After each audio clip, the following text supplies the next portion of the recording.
Go ahead, Mary. Ask it. Why did you kill my mother? Because I hate you. I've dreamed my whole life about saving her.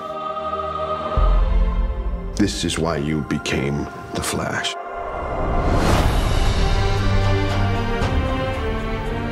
There's no choice here, Barry. You have to do this. You have to change the past. Run. Barry. Run. I can save Mom. At what cost? Oh my God. It cannot be stopped. What did you do? He's being erased from existence. Who are you? It's me, Mom. It's Barry. Hey YouTubers, it's Sade. So this is going to be a breakdown of the last Flash trailer. There's some shared footage with the Legends of Tomorrow trailer, so I addressed that too. There were also some leaks from the set, so I'm going to save a few things for after the episode. So let's start with the big stuff first. The Reverse Flash looks like he's going to reveal to Barry what happened in the future that made him hate him so much, that made the Reverse Flash hate Barry. That speech he had last week at the beginning of the episode, the monologue he opened the episode with, was all about getting things back that were taken from him. His life, his family, everything he knew. That just sounds like something you would say if somebody changed the past and erased existence as you knew it. Amongst the different iterations of the Eobard Thawne Reverse Flash, usually he hates Barry just because Barry keeps stopping him from being a criminal.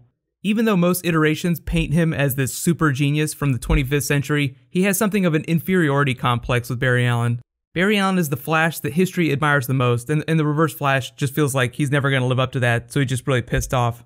There's also an older version of the origin story, whereby he sees that he's predestined to become a criminal, and it drives him crazy. That's just like another take on the character.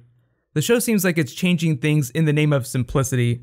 It's much easier to understand that he hates Barry Allen because Barry Allen took his life from him. And now it seems like the choice he's giving Barry in this episode is to help him or face the consequences, and it looks like the consequences are some sort of apocalyptic event that the Reverse Flash sets off in present day, like this big tear in the sky here. We see Martin Stein and Ronnie Raymond in the trailer, so we know Firestorm's going to be there, but if you jump over to the Legends of Tomorrow trailer, you can actually see Hawkgirl looking at the sky in a very similar looking scene. Supposedly we're going to get some sort of like Legends of Tomorrow moment in the finale. So it makes sense that Hawkgirl is on this same street looking up at the sky, like looking at this big tear in the sky. We also see Harrison Wells approaching his time sphere in this episode, in the Flash finale, and in the Legends of Tomorrow trailer. So it makes sense that there's some shared footage between these two episodes. All this Legends of Tomorrow footage, that's from the first episode. Obviously, we're not going to see that for a while. This scene here looks like they're going to talk to Wells in his prison. As you can see, Eddie's in the background here, so he hasn't left Team Flash for good yet. There's a lot of questions as to like what his character might be doing in season 2, whether he's a villain or he's just kind of on the outs with the Flash. And then here we get Barry going back into the past. So obviously we do see that he meets his mother. The interesting thing is that this Flash looks like a different version than the Barry Allen that we've been watching. It looks like the original version of the Flash that we keep seeing in the flashbacks. The one that was changed when Eobard Thawne killed Barry's mother. Cisco has that voiceover where he said he's being erased. That doesn't necessarily mean that he's talking about this Flash. He could be talking about characters in present day. That kind of comes as Ronnie Raymond is messing with this here. There's a lot of theories that Jason Rusch could be replacing Ronnie Raymond in Firestorm, but none of that's confirmed. There's a number of ways that could go down. Here we see our version of Barry Allen, the one that we'd be seeing this season with the different emblem. That's going to be an easy way to tell which Barry you're looking at, the Barry from before or the Barry from now. So just pay attention to what color the Flash symbol on his chest is. Even though this trailer's kind of touchy-feely, this conversation with his mother, like whatever goes down in this scene, is going to be one of the most important moments from the season. The lesson that this Flash hasn't learned yet, that our version of Barry Allen hasn't learned, is that some things you can't change from the past. There are certain fixed points in time. Joe had that speech like really early on. It was in like the first 1 or 2 episodes, I think, where he said, learn to accept the things that I can't change. It's right out of the comic books. It's in the animated movie too, the animated Justice League Flashpoint Paradox movie. Barry Allen's mother doesn't die, and everything goes darkest timeline. The real question though is Barry goes back in time. Does he end up saving his mother? Does he end up changing the past and doing something terrible to the future? Just because he goes back doesn't mean he's going to save his mother. It seems like he is. Like, that's what they want you to think, but that doesn't mean that that's going to happen.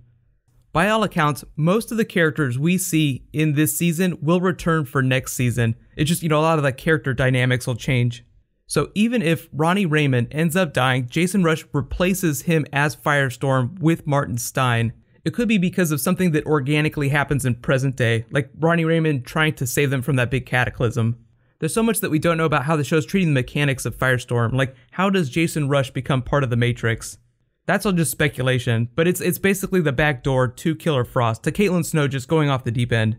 There's been a lot of talk of Danielle Panabaker confirming Killer Frost. I do think that she'll be something of an antagonist in Season 2.